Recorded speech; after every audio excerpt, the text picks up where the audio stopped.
El viento soplaba suave sobre el monte de los Olivos. La luz dorada del atardecer caía sobre las piedras antiguas y Jerusalén brillaba a lo lejos como un tesoro envuelto en promesas y recuerdos. Los discípulos estaban sentados alrededor de Jesús, algunos en silencio, otros intercambiando miradas inquietas. Minutos antes, el Maestro había hablado del futuro, de un tiempo oscuro que vendría sobre la tierra. Ellos no entendían completamente, pero podían sentir el peso en su voz. Entonces, Jesús se inclinó hacia ellos, con una mirada tan intensa que el aire mismo pareció detenerse. «No es una parábola lo que les voy a decir», comenzó. «No es una historia para meditar en calma. Esto es una advertencia directa, una orden que viene del cielo. Cuando lo que voy a describir ocurra, no tendrán tiempo para pensar, ni para debatir, ni para recoger nada de sus casas. Solo habrá una opción: correr». Los discípulos se miraron, confundidos. ¿Qué podría ser tan grave para que aquel que había enfrentado demonios y calmado tempestades dijera que había que huir sin mirar atrás? Jesús no los dejó en la duda por mucho tiempo. «Cuando veáis en el lugar santo la abominación desoladora, de la que habló el profeta Daniel, entonces los que estén en Judea huyan a los montes». No era una sugerencia, no era una advertencia condicional. Jesús hablaba de un hecho seguro. No dijo, si acaso lo ven, sino, cuando lo vean. Un evento específico, cargado de significado profético, que marcaría el inicio de un tiempo sin precedentes, la gran tribulación. Y lo más inquietante, advirtió, sería que muchos no lo reconocerían como peligro. Al contrario, el mundo lo celebraría. Habría discursos sobre paz, unidad y esperanza global. Los medios lo llamarían un nuevo amanecer para la humanidad. Pero Jesús sabía que detrás de esa fachada se escondía el mayor engaño de la historia. Para entenderlo, les llevó a las escrituras antiguas. Daniel había profetizado siglos antes, y se levantarán de su parte tropas que profanarán el santuario y pondrán la abominación desoladora. Aquello había tenido un cumplimiento parcial en el pasado, con el rey Antíoco Epífanes, quien había invadido el templo, ofrecido un cerdo en el altar y erigido un ídolo pagano en el lugar más sagrado. Para Israel, aquello fue un trauma nacional, una herida espiritual que nunca olvidaron. Pero Jesús les dijo que eso había sido solo un anticipo. Un día algo mucho peor ocurriría. El futuro anticristo no vendría como un tirano evidente. Vendría con carisma, con promesas de paz, con soluciones para crisis políticas, económicas y religiosas. Ganaría el corazón de las naciones. Firmaría un pacto que incluso permitiría la reconstrucción del templo en Jerusalén. Los sacrificios volverían. La ciudad viviría un renacer religioso y cultural que sería celebrado por millones. Pero en medio de esa aparente prosperidad, a la mitad de un periodo de 7 años proféticos, él mismo entraría en el lugar santísimo. Y allí, delante de cámaras, multitudes y autoridades, declararía: «Yo soy Dios». Esa declaración no sería solo palabras, exigiría adoración, colocaría su imagen en el templo y usaría un poder sobrenatural, no de Dios, sino del mismo Satanás, para hacer milagros falsos, señales que engañarían incluso a muchos que se consideraban creyentes. Apocalipsis advierte que a todos se les impondría una marca en la mano o en la frente y que nadie podría comprar o vender sin ella. El control no sería solo espiritual, sino económico y total, y quienes se negaran serían perseguidos y, en muchos casos, ejecutados. Jesús sabía que cuando ese momento llegara, no habría tiempo para debatir. Por eso fue tan preciso: el que esté en la azotea, no baje por nada. El que esté en el campo, no vuelva por su capa. No era un llamado a la valentía humana, sino a la obediencia inmediata, porque después de la abominación desoladora, comenzaría una persecución sin precedentes contra los que se mantuvieran fieles al Dios verdadero. Mientras hablaba, Jesús no solo pensaba en sus discípulos, su mirada iba más allá, a generaciones futuras. Sabía que esas palabras llegarían a los oídos de hombres y mujeres que vivirían exactamente ese momento profetizado. Y el peso de su advertencia era para ellos también, para nosotros. El relato de Daniel, Pablo en Tesalonicenses y Juan en Apocalipsis se entrelazaba en un mismo hilo. A la mitad de la semana profética, el anticristo se sentaría en el templo proclamándose Dios. Ese sería el punto de no retorno. Desde allí la cuenta regresiva hasta el regreso de Cristo sería de 3 años y medio de oscuridad extrema. La historia pasada de Antíoco era útil para entender la magnitud de la ofensa, pero Jesús dejó claro que el cumplimiento final sería global. Lo que en el siglo II a.C. había sido un acto localizado en Jerusalén, en el tiempo del fin sería transmitido en directo a todas las naciones. La tecnología haría posible que cada rincón del planeta fuera testigo de la blasfemia. Y lo más alarmante, la mayoría aplaudiría. En ese momento, la orden de Jesús no sería simbólica. Correr significaría literalmente escapar de las ciudades, de la vigilancia, del sistema que impondría la marca. Apocalipsis describe cómo Dios preparará un lugar de refugio en el desierto para los que obedezcan. No será un viaje fácil, no será cómodo, pero será la única vía de supervivencia espiritual y en muchos casos física. Jesús no pintó un cuadro de esperanza inmediata.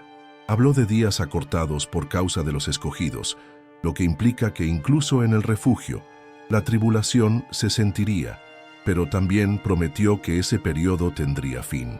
El anticristo, el falso profeta y el sistema de la bestia serían destruidos en un solo acto cuando él regresara. Sus palabras pronunciadas allí, al caer el sol sobre Jerusalén, no eran para provocar miedo sin propósito. Eran una estrategia de supervivencia para el pueblo de Dios en el momento más crítico de la historia. Era un llamado a la vigilancia, a estudiar las profecías para reconocer la señal y a tener un plan claro de acción. Porque, como dijo, el que lea, entienda. El Monte de los Olivos fue testigo de esa conversación, pero el eco de sus frases atraviesa los siglos. Cada generación ha leído Mateo 24 con atención, pero la nuestra vive en un tiempo en que las piezas parecen encajar de manera acelerada. El templo puede ser reconstruido en pocos años. Las tecnologías para el control global ya existen. La mentalidad de las masas está preparada para recibir un líder global que prometa unidad y solución a los problemas mundiales. Si esa señal apareciera mañana, ¿estaríamos listos para obedecer sin dudar? ¿O nos encontraría cómodos en nuestras rutinas, tratando de racionalizar lo que vemos? La diferencia entre la vida y la muerte espiritual podría depender de reconocer ese momento y actuar de inmediato. Jesús habló con tal urgencia porque sabía que el engaño sería profundo. Sabía que el anticristo tendría un discurso seductor, milagros que convencerían y un sistema que premiaría la lealtad y castigaría la disidencia. Sabía que no todos tendrían la fortaleza para rechazar la marca y vivir fuera del sistema. Por eso, la única estrategia que presentó fue huir. La historia de Antíoco mostró que aún en medio de la persecución, Dios preserva un remanente fiel. En el futuro, ese remanente no será solo judío, sino de todas las naciones, hombres y mujeres que no se inclinarán ante la imagen ni recibirán la marca, aunque eso les cueste todo. Ellos serán los que al final reinarán con Cristo en su reino. La escena en el Monte de los Olivos terminó con un silencio denso. Los discípulos no podían imaginar completamente la magnitud de lo que Jesús describía, pero entendieron que era serio. En su memoria quedó grabada la frase clave: cuando veáis, huid. La noche había caído sobre Jerusalén. Desde las colinas se veía el resplandor de las lámparas, el murmullo de los mercados tardíos, el eco de canciones antiguas. Los discípulos, aún procesando las palabras de Jesús, caminaban junto a él hacia Betania. Aunque sus pasos eran tranquilos, en sus corazones había una mezcla de inquietud y reverencia. Sabían que lo que habían escuchado no era un discurso común. Era una advertencia para tiempos que aún no habían llegado, pero que vendrían con una precisión implacable. Pedro, siempre impulsivo, rompió el silencio. «Maestro, ¿cómo podremos reconocerlo? ¿Cómo sabremos que es la señal y no solo otro conflicto o crisis?» Jesús lo miró con paciencia. «Pedro, el mundo estará lleno de señales, pero esta será única. No será un rumor, no será un símbolo vago. La verán con sus propios ojos. El hombre de pecado se sentará en el templo de Dios, proclamándose Dios. Eso no será una metáfora, Será un acto visible, público, inconfundible para quienes conocen las Escrituras. En los días venideros, esas palabras resonarían en la mente de los discípulos, pero también quedarían escritas para las generaciones futuras, porque Jesús no hablaba solo para ellos, sino para todos los que vivirían en el tiempo en que el templo se alzara de nuevo y la humanidad entera fuera testigo de la blasfemia final. La historia que Jesús anticipaba tendría un desarrollo calculado. Primero, un líder surgiría en medio del caos global. Prometería soluciones y, sorprendentemente, las cumpliría. Pondría fin a conflictos que parecían eternos, estabilizaría economías quebradas, uniría naciones enfrentadas. Su imagen estaría en todas partes, sus discursos serían seguidos por millones, y su influencia cruzaría fronteras y credos. Para muchos, sería el líder que el mundo necesitaba desesperadamente. En ese clima, se firmaría un pacto que permitiría la reconstrucción del templo en Jerusalén. Sería un momento histórico. Peregrinos de todo el mundo llegarían para ver la obra. Los sacrificios, interrumpidos por siglos, volverían a realizarse. Israel viviría una sensación de restauración espiritual y nacional sin precedentes. El mundo lo celebraría como un ejemplo de paz interreligiosa. Las cámaras transmitirían cada ceremonia y las redes se llenarían de imágenes del nuevo altar. Pero como Jesús había advertido, esa paz tendría fecha de caducidad. 3 años y medio después de la firma del pacto, el mismo hombre que lo había posibilitado entraría en el lugar más sagrado. No iría como adorador, sino como usurpador. En ese instante, la profecía de Daniel y las palabras de Jesús convergerían en una escena aterradora. El hombre de pecado sentado en el trono de Dios, reclamando adoración para sí mismo. Ese acto marcaría el inicio de la gran tribulación. Las celebraciones se transformarían en persecución. El sistema global cambiaría de rostro. Ya no se hablaría de unidad voluntaria, sino de obediencia obligatoria. La marca de la bestia sería impuesta a todos, un sello visible en la mano o en la frente que permitiría participar en la economía y en la vida diaria. Sin ella, no se podría comprar comida, medicinas, ni realizar transacciones básicas. Lo que comenzaría como un símbolo de lealtad se convertiría en una cadena invisible que controlaría cada aspecto de la existencia. La tecnología para implementar ese control ya estaría lista. Identificación biométrica, sistemas de rastreo, monedas digitales centralizadas. Nada de eso sorprendería a los que recordaran las advertencias de las Escrituras. Lo inquietante sería que la mayoría no lo vería como amenaza, sino como avance. Las justificaciones serían convincentes: seguridad, eficiencia, igualdad. Y quienes se opusieran serían tachados de enemigos del bien común. Jesús, al describir este escenario, no llamó a resistir en el corazón de las ciudades ni a formar movimientos de protesta. Su estrategia era clara: huir, alejarse del alcance del sistema antes de que cerrara su red. El que esté en Judea, huya a los montes, dijo. Esa frase, aparentemente simple, sería la diferencia entre la vida y la muerte espiritual para muchos. El Apocalipsis ofrece una imagen de esperanza en medio de ese terror. Habla de un lugar preparado por Dios en el desierto, donde los fieles serían sustentados durante 1260 días, el mismo periodo que Jesús y Daniel mencionaron, 3 años y medio. No sería un refugio hecho por manos humanas, sino un espacio protegido sobrenaturalmente. Sin embargo, solo llegarían allí los que reconocieran la señal y actuaran de inmediato. Los que se quedaran, pensando que podrían adaptarse o esperar un poco más, enfrentarían la persecución más feroz contra la fe en toda la historia. Apocalipsis dice que al anticristo se le permitiría hacer guerra contra los santos y vencerlos. Esas no son palabras simbólicas. La iglesia visible, atrapada en el sistema, sería aplastada.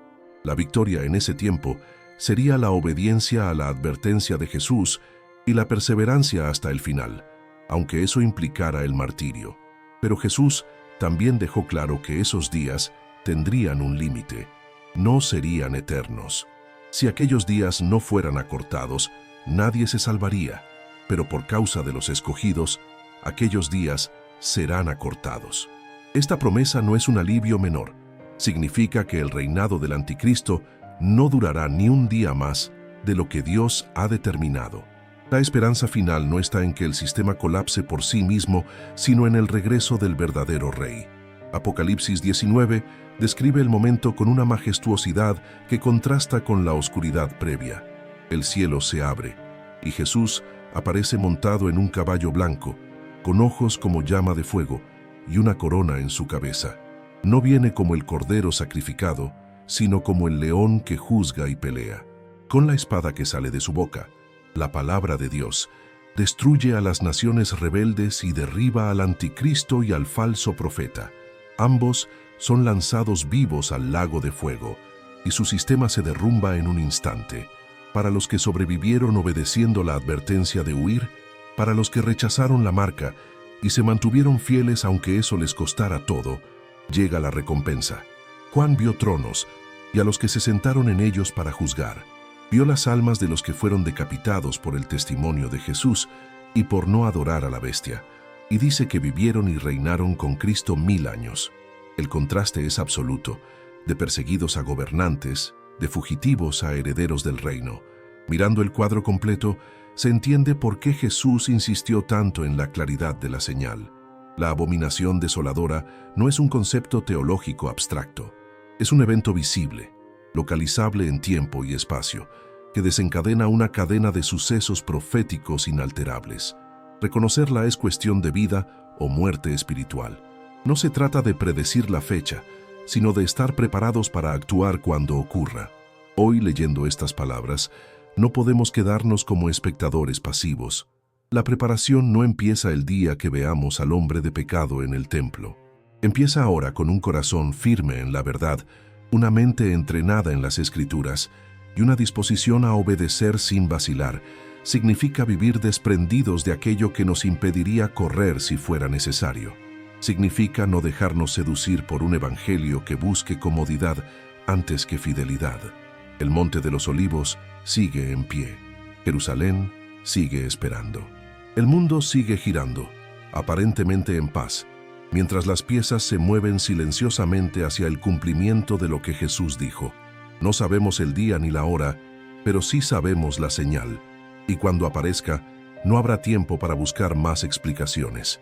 Será el momento de hacer lo que el Maestro dijo hace 2000 años, correr hacia el lugar preparado, confiando en que aquel que prometió acortar los días cumplirá su palabra. Porque al final, más allá de la tribulación, más allá de la persecución, más allá del engaño, está la victoria segura de Cristo. Y los que estén con Él, como dice Apocalipsis 17:14, son llamados, elegidos y fieles. Esa es la identidad que debemos guardar. Esa es la meta por la que vale la pena perderlo todo, porque quien pierda su vida por causa de Jesús, la hallará para siempre.